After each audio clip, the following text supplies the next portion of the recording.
Bueno, arrancamos entonces. Muy buenos días a todos. Les agradezco en esta nueva normalidad que estén todos acá a través de este medio virtual. Agradecemos a todos los sponsors y obviamente ¿no? a todo el equipo de Fiel que encargó de hacer toda este trabajo para llegar a la conferencia en estas situaciones tan especiales. Así que de vuelta el agradecimiento a todos y lo dejo al señor Juan Lijur, que arranquemos nomás para no perder tiempo. Bueno, buenos días. Bienvenidos a la conferencia anual de Fiel. Gracias, Daniel. Alicia, estás por allí, ¿no es cierto? Allí está. Así es, encantada de estar con ustedes. Bueno, gracias. Bueno, como ustedes saben, la conferencia, este año la conferencia de Fiel ha sido una conferencia que tuvo algunas variantes respecto de lo que hacemos anualmente. Hemos tenido 5 videoconferencias previas a esta, que es la que hacemos como la conferencia anual. Y hoy, digamos, vamos a tener una conferencia de mediodía, no presencial, como ya es habitual en el mundo, en este caso. Tenemos hoy el placer de tener como expositora principal a Alicia García Herrero. Alicia es una economista muy reconocida, es actualmente economista jefe para Asia-Pacífico en Natixis. Es además investigadora en diversos organismos, en el think tank Bruegel y en el Instituto Elcano de Madrid. Alicia tiene antecedentes en el haber sido economista del Fondo Monetario, el Banco Central Europeo, consejera también, economista jefe del BBVA, y es actualmente asesora también de organismos monetarios como el Instituto de Investigación Monetaria de Hong Kong y el Banco Asiático de Desarrollo. Ella también tiene publicaciones en revistas con referato, ha publicado libros, y sobre todo Alicia lo que muestra es una disposición, decimos,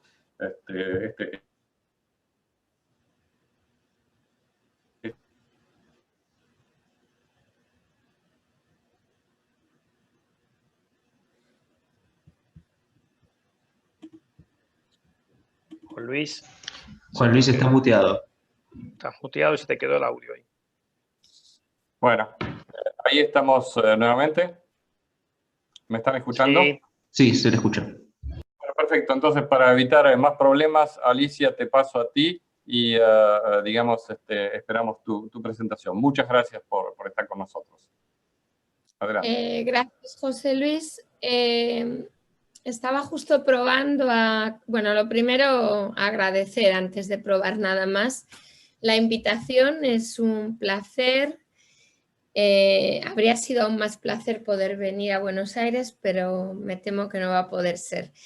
Estaba intentando cargar la presentación, pero debe haber algún problema técnico porque no me permite hacerlo. No sé si la pueden cargar de su lado y si no, tendré que desconectar y conectar, por desgracia. No acabo de verla aquí en el desktop.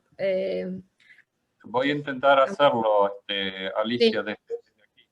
desde aquí. Pero ahí se ve el desktop de Alicia, ¿eh? Sí, pero no me deja compartir. Tengo que ir a las preferencias y me tengo que desconectar para hacerlo. Por eso, bueno, stop sharing para que la pueda hacer Juan Luis. Lo siento, no. Sí. Acabo de hacer una sin problema, pero no parece funcionar. Bueno, yo mientras tanto empiezo para no perder tiempo. Lo que había preparado para ustedes son realmente 2 cosas. Una es el impacto de medio plazo de la pandemia de manera más general y después un poquito sobre China, el impacto de corto plazo y de largo plazo y un poco ver todo esto en su conjunto. ¿Ustedes están viendo ahí? Alicia, perfecto, sí. Está perfecto. Lo único que por desgracia te voy a tener que decir pasa, lo siento, por el...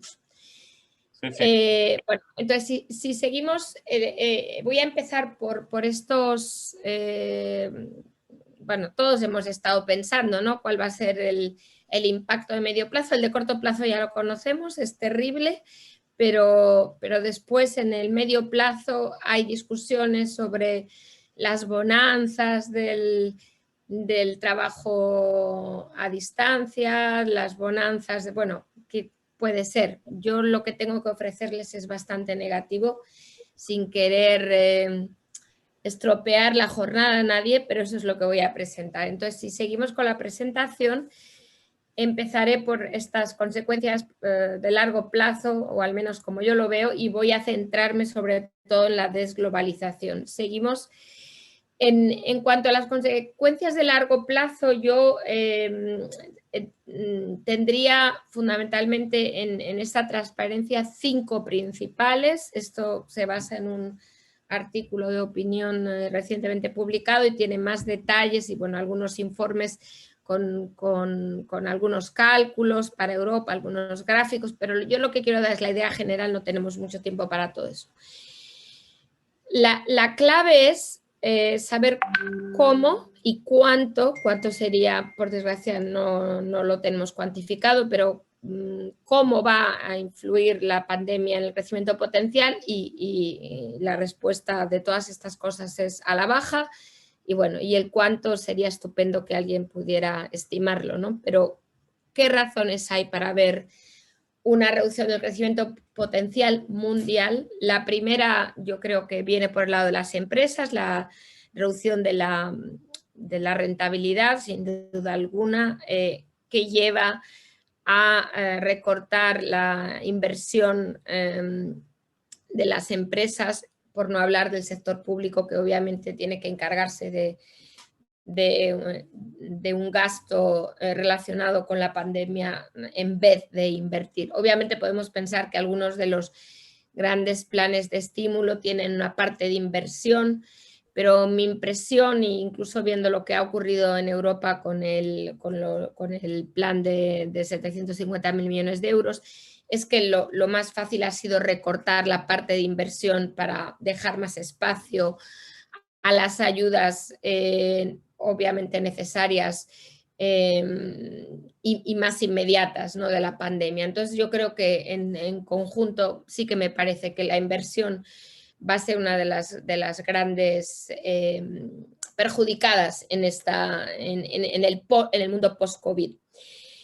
Además de eso, obviamente, el aumento de la deuda, que no se nos escapa a ninguno, y especialmente en el sector público, aunque en el mundo corporativo hemos visto un enorme aumento por el momento, ¿no?, de las emisiones, del endeudamiento, que se añaden a este problema.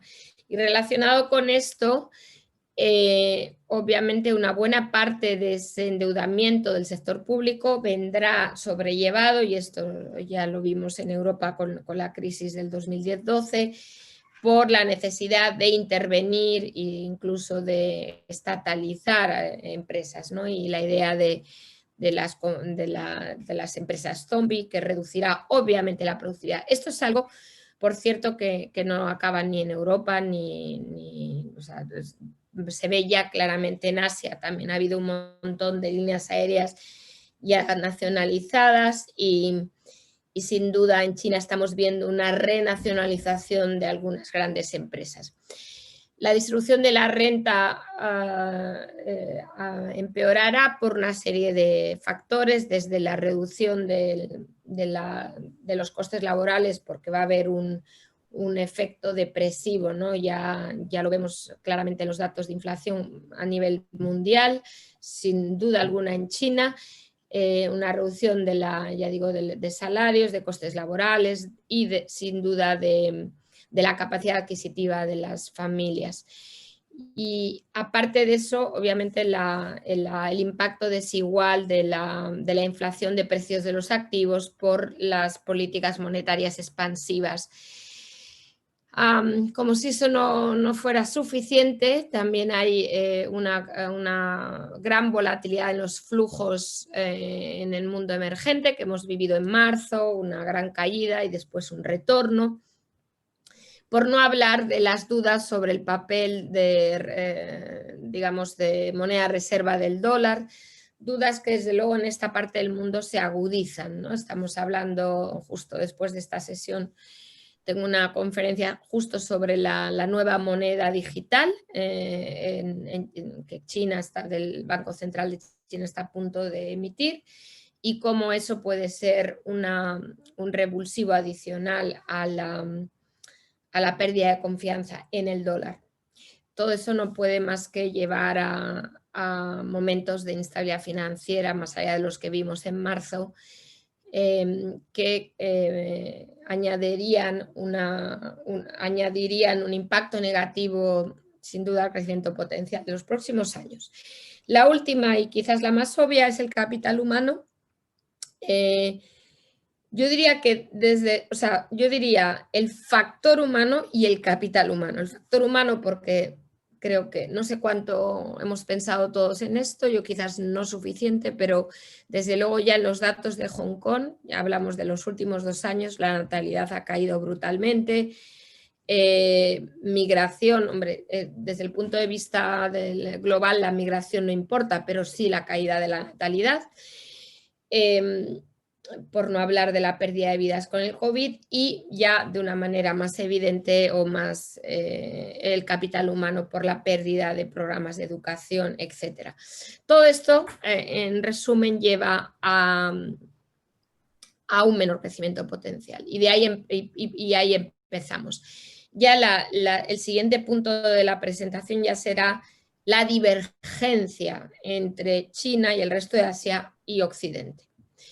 Bueno, no voy a mostrar gráficos que muestran todas estas cosas por ir un poquito más rápido y que haya tiempo para preguntas, pero ahí tienen algunos gráficos pasando a la siguiente, al siguiente punto. O sea, esto lo voy a dar por hecho porque vamos a llegar directamente a la desglobalización, que es otra gran tendencia que yo creo que se está agudizando con el COVID, pero que me gustaría aclarar que no empieza con el COVID. Seguimos hasta el punto de la desglobalización.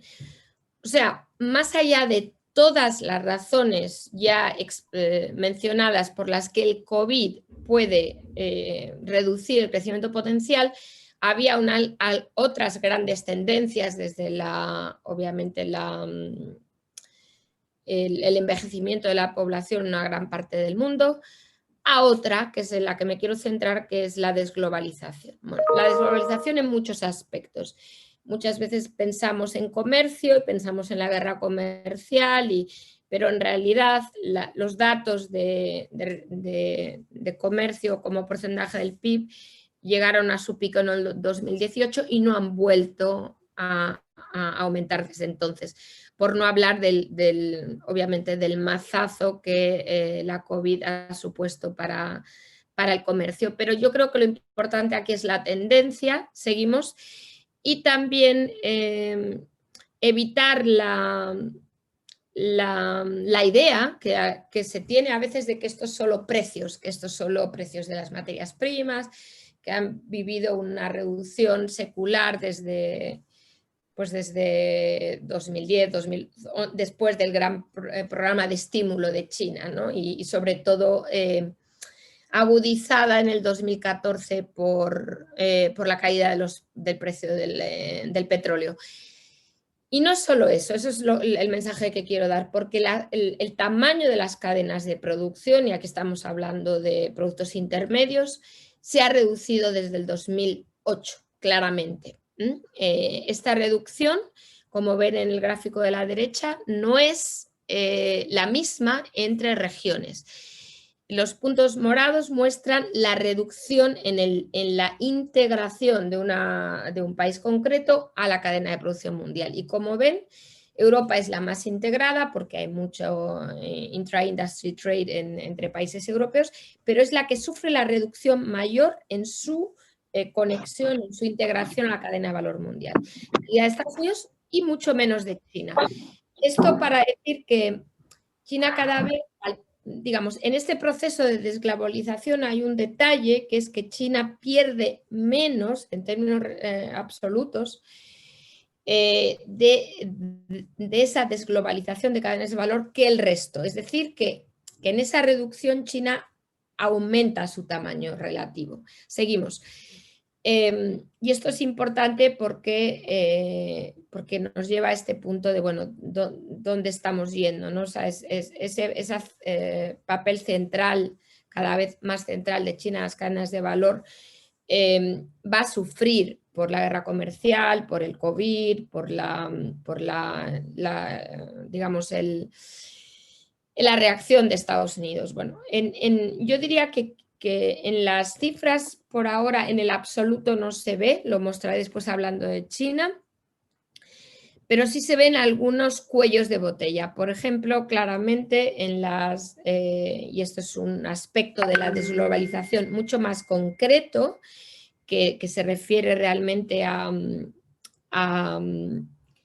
lo que es el desacoplamiento entre Estados Unidos y China, en la parte tecnológica, donde se ve que las licencias de exportación de bienes de tecnología sensible, digamos semimilitar o militar, se ha reducido esa aprobación de esas licencias brutalmente para el mundo entero, pero sobre todo para China, con unos niveles de aprobación muy, muy bajos. Seguimos. Y esto es parte de la historia de la desglobalización, es decir, hay una desglobalización anterior al COVID, anterior a la guerra comercial, que se agudiza por el desacoplamiento cada vez más intenso entre Estados Unidos y China. Aparte del comercio y la tecnología, yo creo que tampoco podemos olvidar que algo que parecía imposible y que empieza de nuevo incluso antes del COVID, se está produciendo también, que es yo no lo llamaría desglobalización, pero la desaceleración en la globalización del movimiento de personas, que se convierte en una desglobalización, porque realmente son tasas muy negativas de crecimiento de movimiento de personas desde el COVID. Es decir, antes solo desaceleración y después desplome de ese movimiento de personas, que obviamente es parte del proceso en el que vivíamos de globalización. Seguimos. Entonces, bueno, esta desaceleración, por cierto, no era solo el movimiento de personas, sino también incluso de migración, cosa que a mí me sorprendió al ver los datos, ¿no? O sea, es realmente bastante estructural, al menos esa desaceleración. Seguimos. Aparte del comercio, de la tecnología, de la que he hablado poco, pero podemos después entrar más en ello, y del movimiento de personas, también está obviamente los flujos financieros. Yo separaría la inversión directa, donde hay una clara desglobalización en cuanto a que como porcentaje del PIB sigue reduciéndose desde la crisis global del 2008, y después ya los flujos más de portafolio, donde la evidencia es menos clara. Seguimos. Hay ni siquiera la evidencia del desacoplamiento, es decir, de lo que podría ser Estados Unidos-China, ahora la mostraré en un momento. Existe, pero no es tan fuerte como en comercio y en inversión directa.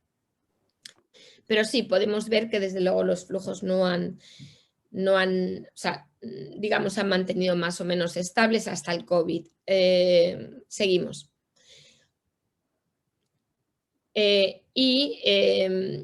Realmente si hay algo que aumenta son los flujos emergentes. Hablo ahora de los flujos bancarios, pero desde luego los totales, los mundiales, los flujos transfronterizos bancarios no han todavía vuelto al nivel del 2008. Entonces, esto en términos nominales hablamos de que no han alcanzado los 35.000 millones de dólares que imaginémonos como porcentaje del PIB. Es realmente también un signo de de que no se ha vuelto a esa gran globalización de flujos bancarios o financieros en general que tuvimos antes de la crisis global. Seguimos. Digamos, quizás yo diría que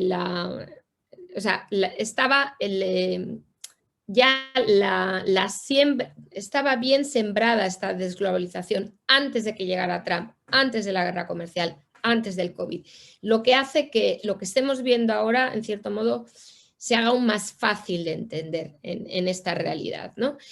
Obviamente la desglobalización, aunque parezca un proceso terrible, yo creo que también tiene algunos ganadores, ¿no? O sea, países con con gran población, si además de gran población tienen una renta per cápita que permite un nivel de consumo sostenible, pues aún mejor. Si además eres un acreedor externo neto, pues también mejor, porque no dependes del capital del resto del mundo. Si tienes un estado del bienestar fuerte, yo creo que aún mejor, porque puedes, en cierto modo, de manera más automática hacer frente a esta crisis.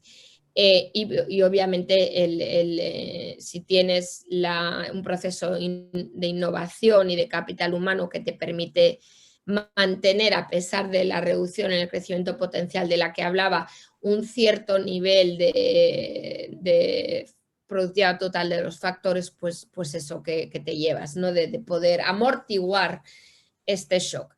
Si eres muy dependiente de las exportaciones, de la cadena de producción global, del turismo o de la tecnología, creo que este shock es muchísimo peor para ese tipo de país. Soy consciente de que he hablado mucho y aún me queda hablar de China. Voy a acelerar, voy a poner el acelerador y ahora ya entro en mi tema. Entonces la verdad es que hasta como que se me hacen largas las transparencias. Solo quiero transmitir dos grandes ideas y encantada de discutir con todos ustedes. La siguiente transparencia habla de lo que todos ustedes leen en los periódicos. Yo creo que es China, first in, first out. China entró la primera en la pandemia y está saliendo reforzada. Los datos del tercer trimestre, 4.9 de crecimiento estupendos. Esta es un poco la idea a priori, ¿no? Cada vez que sale un PMI todo el mundo aplaude, es cada vez mejor. Bueno, yo quiero decir lo siguiente. Dos cosas. Depende de con qué lo comparemos. Si comparamos a China con Occidente, sobre todo con Europa, pues claro, esto parece una maravilla. Pero es que el tema es comparar a China consigo misma. Y China el año pasado creció un 6% y este año, si todo va bien, según la previsión del Banco Central, del gobernador en el último, después del dato del tercer trimestre, habla de un crecimiento del 2%, es decir, es un tercio del crecimiento. Y además de eso, con algunas debilidades, que es lo que quiero mencionar. Seguimos. ¿Cuáles son esas debilidades en ese crecimiento que es un tercio del que habría sido el año pasado? Y les recuerdo una cosa, China a partir de marzo, digamos, el COVID se acabó, han tenido 40 casos aquí, 40 allí, o sea, hay una fuerte movilidad interna, reducida movilidad con el resto del mundo porque todavía la frontera no está abierta, es decir, es complicado, pero digamos, para un país tan grande uno podría decir que están casi en su normalidad. Y aún así, y esto yo creo que es una nota de alarma para el resto del mundo, hay puntos, a pesar de no solo de ese dato, ¿no? De crecer un tercio, sino que detrás de ese crecimiento hay grandes debilidades. La primera, que la inversión directa es del Estado. El sector privado no acaba de volver a invertir. Esto en sí es, yo creo que algo preocupante, ¿no? Porque pues eso, la ineficacia de la inversión del Estado, en que se dominada de nuevo por infraestructura, la productividad de todo esto, etcétera. Y volvemos al largo plazo, el problema del largo plazo. Siguiente.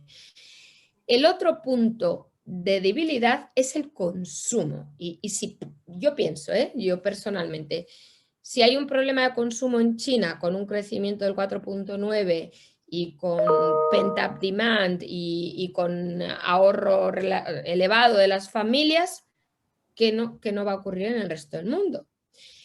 Entonces, aunque los datos han mejorado, solo para que se hagan una idea, la renta disponible de las familias todavía desde principios de año hasta hoy, su crecimiento es negativo. Es verdad, para decirlo todo, que China no tiene un estado del bienestar como lo entendemos, desde luego no como lo entendemos en Europa. Entonces, para digamos, facilitar el consumo es mucho más complicado. Tiene que tomar medidas ad hoc, dar vouchers, o sea, no es efectivo como un estado del bienestar. Pero aún así a mí me parece preocupante porque la renta de las familias en el 2019 en China creció 5.5. O sea, estamos hablando de un shock gigantesco para lo que es el consumo, que al final es lo que el plan quinquenal, que si ustedes han seguido las discusiones del quinto pleno, es lo que se espera que salve a China, digamos, a medio plazo. Y me parece que hay aquí algunas señales de cautela. Siguiente.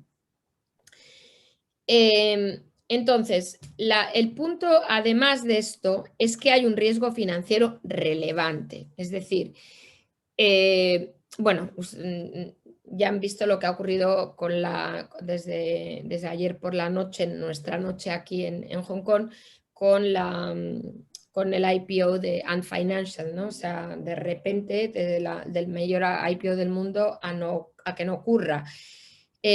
¿Cómo puede ser esto? Bueno, porque realmente el regulador, el Banco Central, más allá de algunas argumentaciones, llamémoslas políticas y de dificultades digamos, personales, hay un problema más importante para lo que estamos hablando aquí, que es que el riesgo financiero en China es muy elevado. Entonces, el permitir, digamos, un exceso adicional de boom crediticio, de préstamos incobrables a futuro, es algo muy preocupante porque el número de fallidos, y sea desde emisiones de bonos que de préstamos bancarios ha aumentado mucho, incluso la valoración en precio de la mayor fragilidad financiera, ¿no? Entonces yo creo que esto hay que tenerlo en cuenta porque China no va a poder permitir otra mega burbuja, ¿no? El riesgo es mucho mayor que en el 2008 o incluso que en el 2015. Seguimos. Entonces, ante esta realidad, obviamente, quería decir esto, que no piensen que China está creciendo sin que nadie haga nada. El Banco Central está siendo cauto, pero el déficit fiscal, si suman esas dos columnas, porque una parte es la de, digamos, en balance y la otra es fuera de balance, que tienen un déficit fuera de balance a través del shadow banking gigantesco, pues alcanza casi 19 puntos del PIB. Es decir, que China crece, pero ayudada, no es un proceso, digamos, natural. Seguimos. Y acabaría diciendo, voy a saltarme la política monetaria, ya he dicho que sigue siendo un poquito más restrictiva que la fiscal porque temen una burbuja. Seguimos. El renminbi, que esto puede ser quizás interesante, se ha apreciado bastante por un carry trade importante porque el diferencial de tipos con Estados Unidos se ha mantenido bastante alto y ha habido mucha entrada de capital. Pero recientemente se ha revertido y yo creo que China no va a permitir un tipo de cambio excesivamente fuerte porque la economía no está digamos, en su mejor momento a pesar de esa cifra del tercer trimestre que pareciera indicar lo contrario. Seguimos. Ahora, aquí una cosa a recalcar es que ese crecimiento del 4.9, incluso desde el segundo trimestre claramente, viene empujado por la demanda externa. China, en vez de reducir su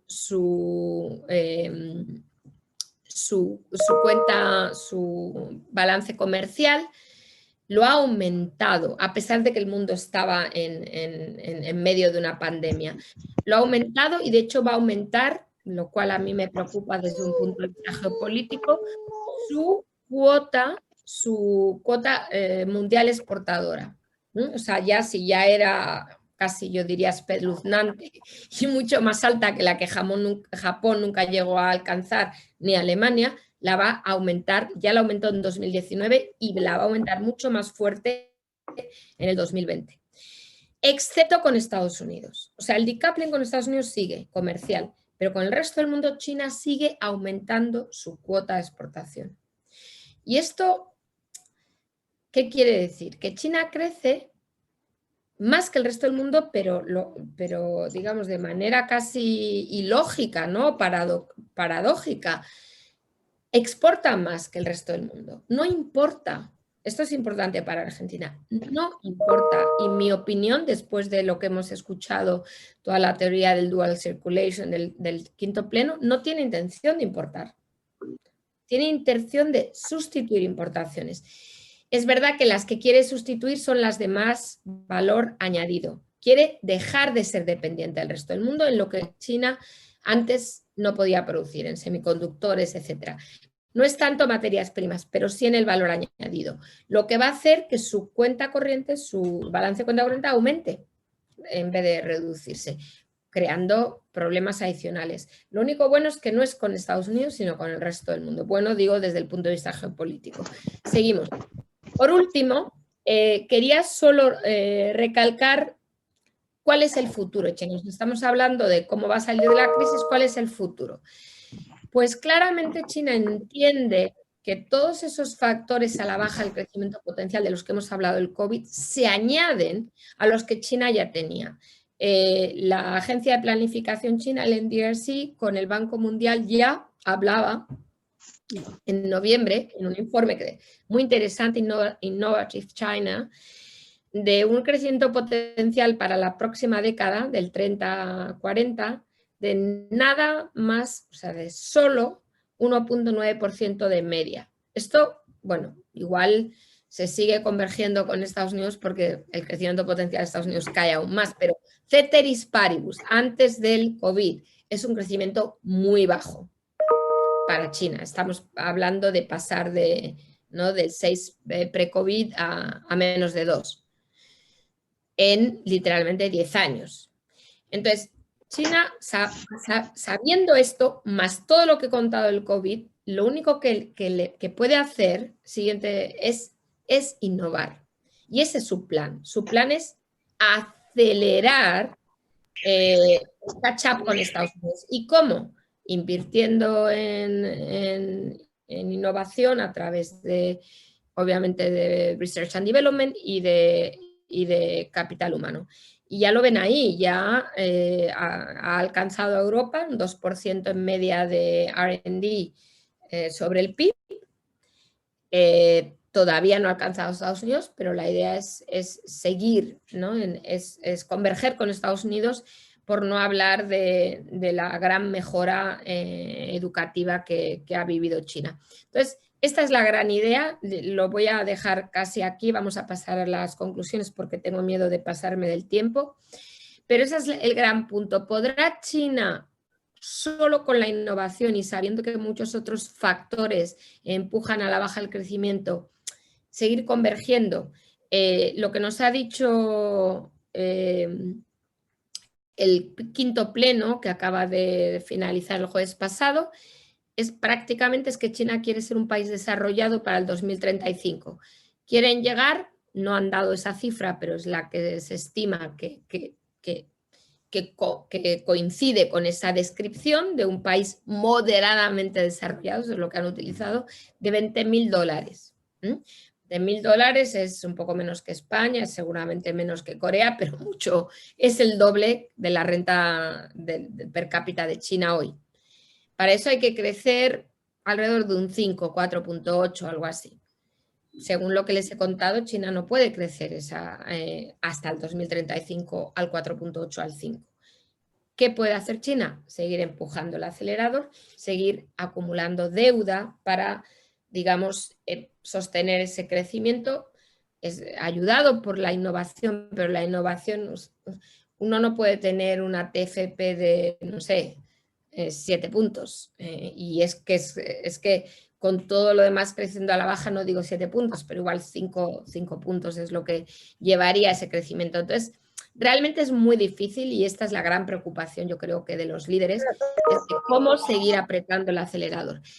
En conclusión, si vamos directamente a las conclusiones, yo creo que aquí los grandes mensajes, esto es todo el gran endeudamiento de China, 268% del PIB en el segundo trimestre del 2020, y las estimaciones, algún back on the envelope que he visto de estas cifras de las que hablaba, de llegar a $20.000 para el 2035, ponen la deuda de China en 360 puntos del PIB. Es deuda interna, es decir, China lo puede financiar, pero bueno, la cuestión es qué tipo de impacto negativo tiene en todo lo que es la productividad, la distribución de los recursos, etc. Bueno, entonces, yendo a las conclusiones, y siento quizás el haberme extendido, las conclusiones son que no veo, puede haber algún silver lining y me encantaría escuchar porque me animaría la sesión, pero yo no veo grandes razones por las que podamos pensar que el COVID va a aumentar la productividad. Hay quien habla de innovación tecnológica, el medio ambiente, en fin, quizás, pero lo inmediato es negativo.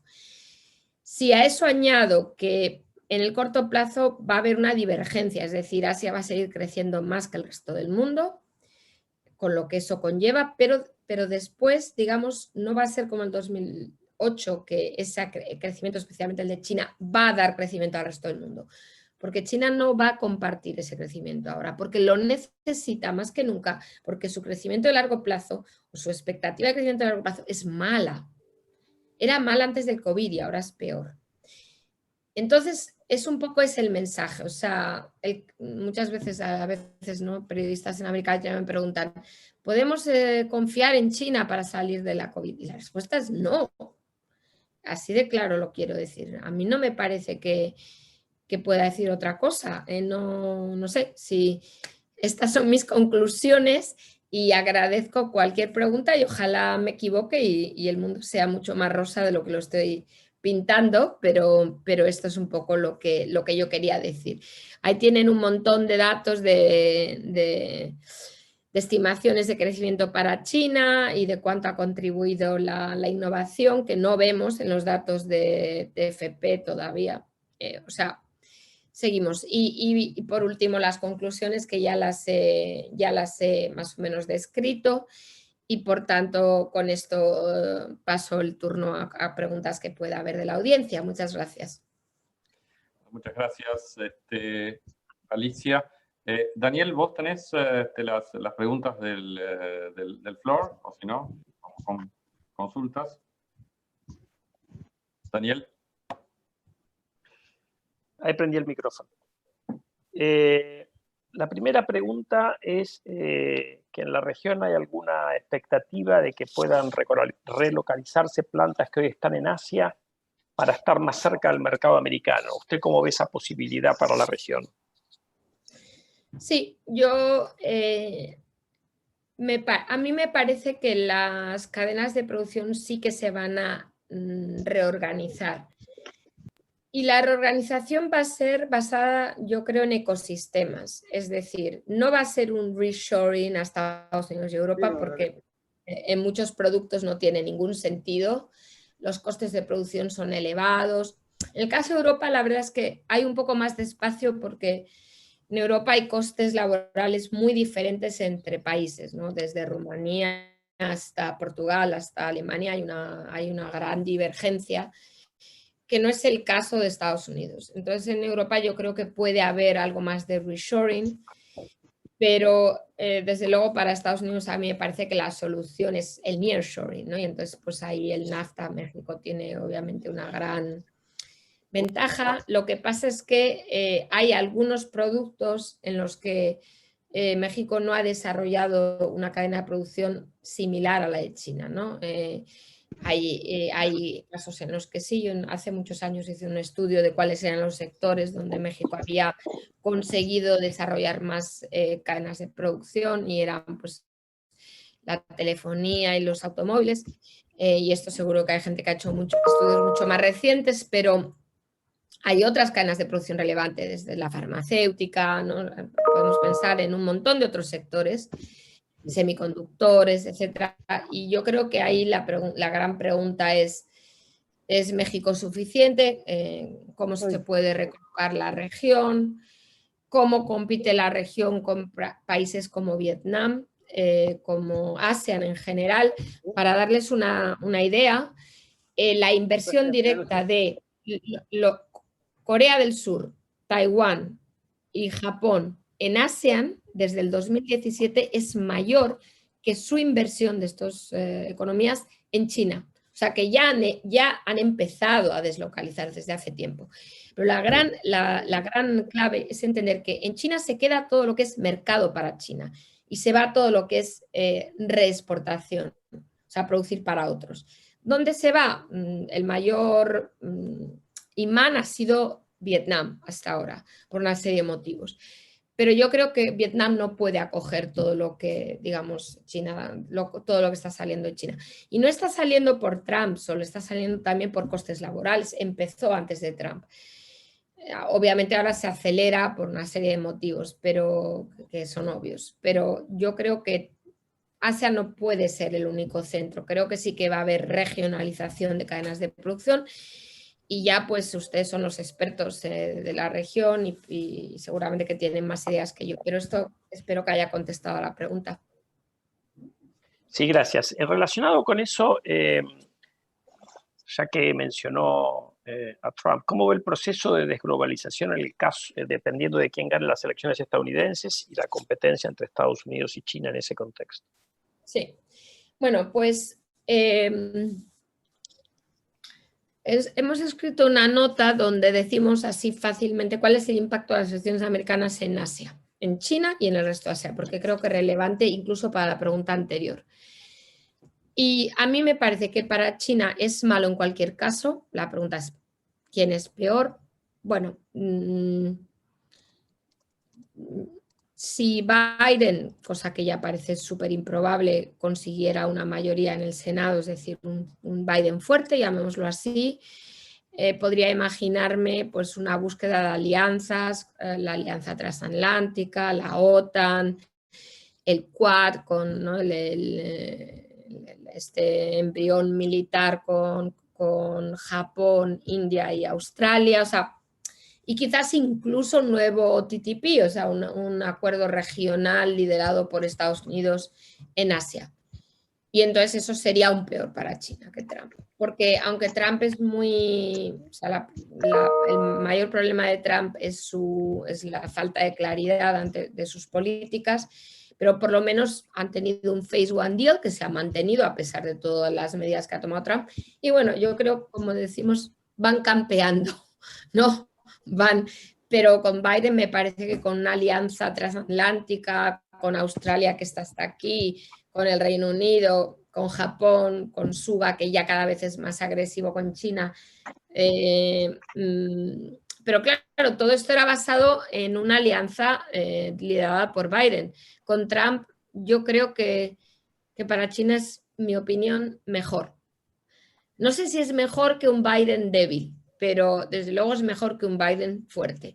Para el resto de Asia, Biden es mejor por un motivo casi, yo diría, irónico, o sea, que es que Biden muy probablemente iba a desmantelar o a reducir y esto también yo creo que es quizás bueno para América Latina, las ventajas a la repatriación de la inversión, ¿no? Y que ha llevado a muchas empresas americanas a reducir su inversión directa en el mundo. Esto se ve claramente en China, ¿no? Entonces, esas facilidades fiscales yo creo que habrían acabado con Biden, lo que significa que más inversión americana habría ido al resto de Asia. lo del nearshoring, lo de quizás México, lo del resto de América Latina. Entonces, en ese sentido, solo por el lado de la inversión, y quizás porque es más fácil llegar a acuerdos comerciales regionales con Biden, me parece que sería mejor para Asia. No soy una experta para decir quién sería mejor para América Latina, pero simplemente extendiendo este argumento me pareciera que podría ser también el caso. Okay. Juan Luis, creo que vos tenés unas preguntas retomadas. ¿Seguís vos con las preguntas, Alicia, o sigo yo? No, simplemente una consulta a Alicia sobre el tema de desglobalización y los drivers de la desglobalización. Tú has mencionado que, bueno, más allá del COVID, digamos, y has mencionado varios drivers. La pregunta es si este movimiento que se estaba viendo ya en los últimos años tiene algún driver de largo plazo. Tú mencionas también el aumento de costos laborales entre países. Eso puede dar lugar a alguna reducción de cierto tipo de comercio, no necesariamente de todo tipo de comercio. Entonces la pregunta es, estamos viendo drivers más allá del COVID, ¿no? Más allá del COVID. Y más allá de que el mundo probablemente crezca menos.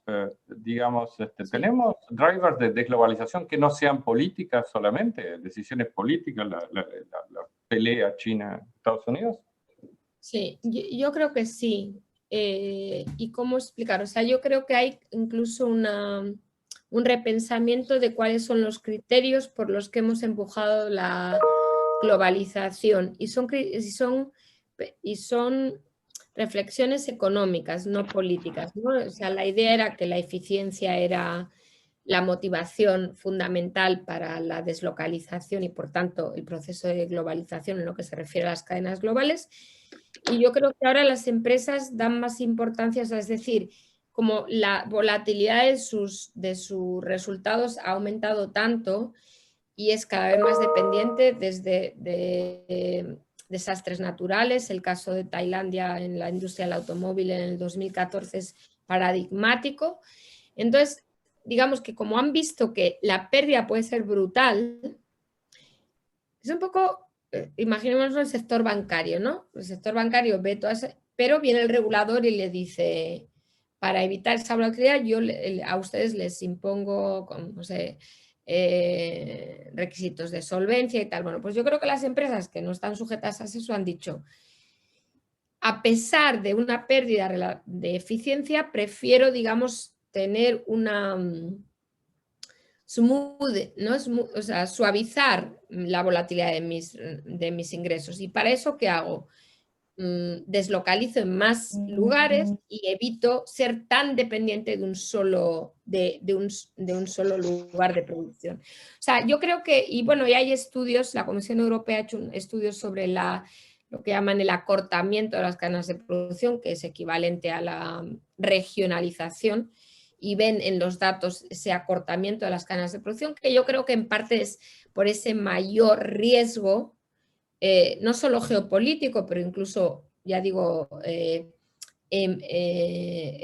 medioambiental, etcétera, que hace que la eficiencia sea cada vez menos relevante respecto a esa volatilidad. Entonces, yo sí que creo que hay razones económicas, más allá de las políticas, para cortar esas cadenas. No digo para eliminarlas, ni desde luego para el reshoring, ¿no? Esto obviamente no creo que tenga un criterio económico, pero sí quizás decir, bueno, produzco en muchos otros sitios, tengo y la idea de los dos ecosistemas, ¿no? Que esto viene desde que Google empezó a operar en China y se dio cuenta de que si quería seguir en China, tenía que entrar en lo que es la gran, o sea, limitar, digamos, el acceso a información.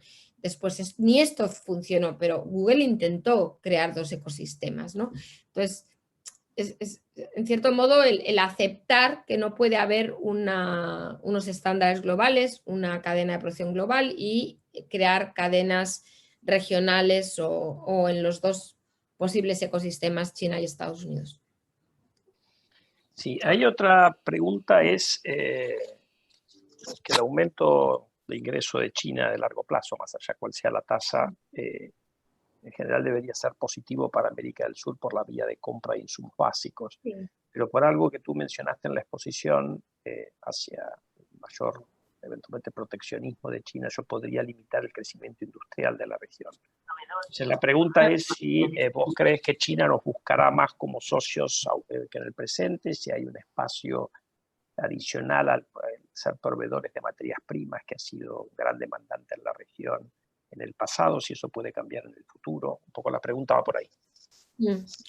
Bueno, yo diría así de manera un poco brutal, pero por hacerlo un pelín más interesante, que China, al que le provea productos primarios, eso no es un problema en lo que, en esta teoría de la dual circulation, que suena prevish, pero con la diferencia de que China ya puede producir mayor valor añadido y que quizás las distorsiones que va a crear son menores, ¿no? Digamos, está en otra fase de industrialización, ¿no? Y es en esta fase en la que decide hacer eso. Pero China no pretende sustituir lo que no es necesario sustituir. Lo único es que va a tener donde elegir, y esto lo ve ahora Australia, ¿no? Si uno, digamos, pues es parte de los Five Eyes o se alía de manera clara, incluso militar, como el caso de Australia, con Estados Unidos, porque Australia tiene los Five Eyes y el Quad, como decía antes, ¿no? Dentro de lo que es la estrategia de Estados Unidos en el continente asiático, ¿no? Entonces, eso no. Entonces ahí ya, vamos, prácticamente no queda una sola materia prima que China no haya prohibido literalmente importar de Australia a la fecha. Y claro, ese es el problema, que es la dependencia, es la historia de siempre, ¿no? Pero por decirlo claramente, no es porque sea América Latina, es que Australia está en esa dependencia. Y entonces, ¿qué ocurre? Que si lo que China va a importar son materias primas y además tiene dónde elegir y además para eso el coste es, digamos, un alineamiento político sin un día militar, porque ya vemos bases militares en Camboya, posiblemente en Filipinas, aunque desde luego no ha sido declarada como tal. Bueno, pues ahí yo creo que para la región se hace súper difícil por un motivo histórico y geográfico, ¿no? Esa es la respuesta. Quiero decir, a priori sí, pero complejo, mucho más complejo que antes, porque no es en un mundo globalizado como el 2008, es en un mundo fragmentado o yo diría dividido en dos grandes bloques. Y ahí yo creo que se hace, o sea, sí, pero más difícil y por tanto, más allá de la desindustrialización relacionada con el modelo exportador hacia China, ¿no? que estaba implícito en la pregunta. Sí, ahora hay dos preguntas más relacionadas con la región o con tu visión sobre Latinoamérica. La primera dice, bueno, en un mundo donde parecería que se va a crecer por TFP y mano de obra, Latinoamérica tiene pirámides poblacionales óptimas y en esa perspectiva está bien posicionada. Y además tenemos en cuenta que los factores escasos de la América Latina, que es el capital físico y en muchos países mercados de capitales poco desarrollados, justamente en el mundo hay alta capacidad ociosa y tasa de interés internacional cero, si esto no generaría una oportunidad para Latinoamérica. Independientemente de tu respuesta a la pregunta, también es interesante conocer cómo vos ves la región. Y relacionado con esto, una segunda pregunta, y después le paso a Juan Luis, porque no sé si tenemos que ir cerrando ya, después que las respuestas tuyas, Alicia, es cómo ves el futuro del acuerdo Unión Europea-Mercosur, que es un tema relevante y que hay, bueno, para la región, obviamente. Esas serían las dos preguntas más relacionadas a la región. Bueno, entonces, yo creo que ceteris paribus, sin un gran avance tecnológico hacia la robotización, y digo sin, y me parece que es una hipótesis osada, la respuesta sería sí, la región está bien emplazada para recibir inversión, incluso China, porque los costes laborales también afectan a sus propias empresas, aunque siempre está la idea de lo que llaman la política de la occidentalización de la manufactura, pero no está funcionando porque China cada vez el peso de las manufacturas en el PIB sigue reduciendo. Entonces para China misma, ¿no? Para reimportar sus productos manufactureros, pues ¿por qué no la región? Pero es que yo creo que hay varias cosas.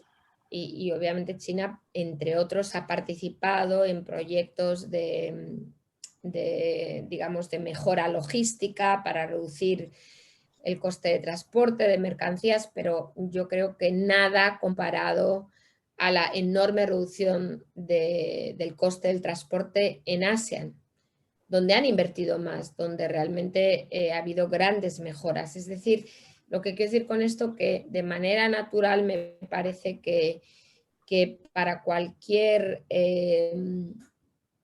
aventura manufacturera, hablo de China ahora, ASEAN es la región, ni es África ni es América Latina, en mi humilde impresión. En todo caso sería para el resto de países occidentales, ¿no? Y en concreto, obviamente, para Estados Unidos. Pero ahí está la gran pregunta, y esto es cierto también para China, si la robotización no será tan masiva que también, digamos, llegue a merecer la pena para productos digamos, intensivos en factor trabajo, ¿no? En labor intensive. Esa es la gran pregunta para eso, porque esa misma pregunta es la que se hace en la India y es la que... Pero por ahora lo que se ve en la India son servicios, desde luego no manufacturas, y lo mismo en África, ¿no? Entonces, el único sitio donde realmente se ve un aumento de las manufacturas es Vietnam, es Malasia, Tailandia no, porque el turismo ha dominado digamos, el modelo de crecimiento. Algunos países en Asia, pocos países en Asia. Esa sería mi respuesta. Es decir, a priori sí, pero no es tan sencillo. Sobre el Mercosur, por acabar, bueno, a mí me parece realmente gravemente decepcionante. No sé exactamente, yo entiendo que bueno, pues ha habido especialmente Francia, ¿no? Una vuelta atrás con el tema de Mercosur. También está todo el tema de la política cada vez más agresiva europea en lo que se refiere al cambio climático y la inclusión de estas políticas en los tratados comerciales, en fin. A mí me parece que Europa está perdiendo una gran oportunidad, o ha perdido ya, tardando 20 años en firmar este acuerdo. O sea, me parece irrisorio, por no decir otra cosa. Y bueno, la única buena noticia, por acabar con algo positivo, es que dentro de todo lo que está ocurriendo en Europa, que es muy negativo desde el COVID, etcétera, ahí está, yo creo que por fin, esta visión de que Europa no puede perder más trenes, es decir, que realmente necesita mercados, que el mercado chino se está cerrando, incluso para Alemania, porque China compite con Alemania en terceros mercados de manera evidente. Yo hice un estudio, para el que le pueda interesar, sobre la competencia comercial entre Europa y China en América Latina. Está publicado por Bruegel. Ya tiene quizás un par de años, un año y medio, pero bueno, las cifras eran... Y lo utilicé un poco para hacer el punto del Mercosur, ¿no? En una reunión con la Comisión Europea, etcétera. Pero vamos, es evidente que China compite con Alemania. Entonces yo creo que Europa tiene que reaccionar a esto y de manera rápida. Por otro lado, Europa está en su segunda ola de COVID, ensimismada en cómo utilizar los fondos que ha puesto a disposición. O sea, es una pena porque en cierto modo, para cuando estaba despertando con su teoría de soberanía económica, y haciendo un poco frente a esta realidad de la competencia estratégica entre Estados Unidos y China y Europa, digamos, fragmentándose, cuando reacciona a eso, llega la pandemia. y en cierto modo paraliza esa idea, ¿no? O sea, esa es por volver al Mercosur. Si no hubiera sido por esto, yo creo que Europa habría a regañadientes aceptado un poco los más y menos del acuerdo porque necesita mercados. Ahora yo creo que Europa otra vez, como la avestruz, está pensando en cómo salir de esta. Y no sé si eso pues no sean buenas noticias para el Mercosur. Había prometido acabar con una nota positiva, pero en fin, lo siento. Ha sido, a ver, Alicia, una presentación fantástica, un update de un mundo bien, bien complejo. Quizás la cuestión amarga es que los temas de productividad quedan como gran duda a dónde va a ir la TFP en los próximos años, no solamente en China, donde tú haces el foco, sino un poco en el mundo que se cierra a tantas cosas. Bueno, Alicia, vamos a compartir esta presentación con los que han participado de la conferencia. Te agradecemos nuevamente por participar. Y bueno, digamos, ahora yo voy a dar el lugar a Fernando Navajas, que va a tomar control ahora. Gracias, Alicia, nuevamente. Adiós. Gracias a vosotros, un placer. Gracias. Adiós, adiós. Adiós.